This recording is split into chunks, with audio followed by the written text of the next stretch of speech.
جناب ولی یہ ہے کامران، اور کامران یہ 4 مرلے کے گھر میں کراچی میں مقیم. جب قسمت مہربان ہوتی ہے تو پھر شاہد خان آفریدی، جس نے جناب اس کو ایک گاڑی گفٹ کی اور اس کے بعد 50 لاکھ بھی دے دیا، ڈیفینس میں جا کے گھر لے کے دے دیا، اور ساتھ ساتھ 22 کروڑ عوام کی دعائیں بھی اس بندے کے ساتھ. تو جب اس طرح کا ٹائم آتا ہے تو یہ مٹی چونکہ بڑی زرخیز ہے پاکستان کی، اس مادر ملت کو جب بھی ہمارے خون کی ضرورت پڑی تو کوئی بھی بندہ جو ہے وہ سبقت لینے سے پیچھے نہیں ہٹتا. اور اس بار جو قرآن نکلا وہ جناب تھا کامران کے نام. یہ کامران اپنا ڈیتھ سرٹیفکیٹ سائن کرتے ہوئے، اور اس کے بعد اس نے یہ وعدہ بھی کیا کہ اگر میں زندہ واپس آ گیا تو میں مسلمان ہو جاؤں گا، اور اس نے ایسا ہی کیا.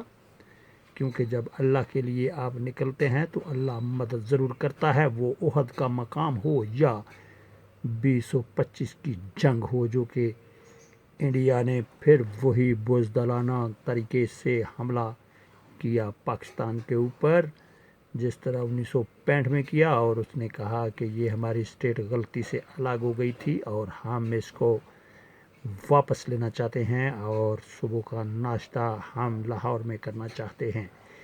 یہ کہنا تھا انڈیا کی آرمی کا. لیکن چوینڈا کے محاذ کے اوپر ٹکا خان جو کہ ہمارا قائد اس وقت تھا، اس کا کہنا یہ تھا کہ اس ملک کو ہمارے خون کی ضرورت پڑ چکی ہے، آپ ایسا کرو کہ جو 2 بھائی ہیں ایک آگے آ جاؤ. تو دوستوں بتاتا چلوں کہ جو سب سے پہلا شہید ہوا وہ 7 بہنوں کا اکیلا بھائی تھا.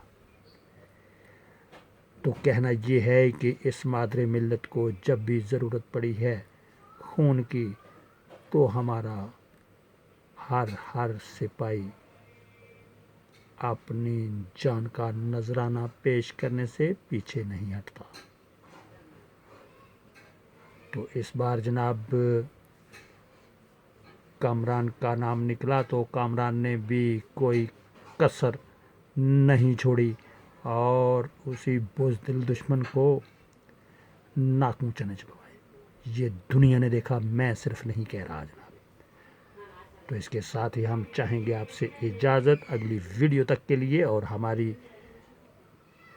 ہمارے چینل کا نام جناب ولجر نومی بھائی آفیشیل کے نام سے ہے. آپ اس کو پسند کرتے ہیں، اس کے لیے thank you very much, and اللہ حافظ.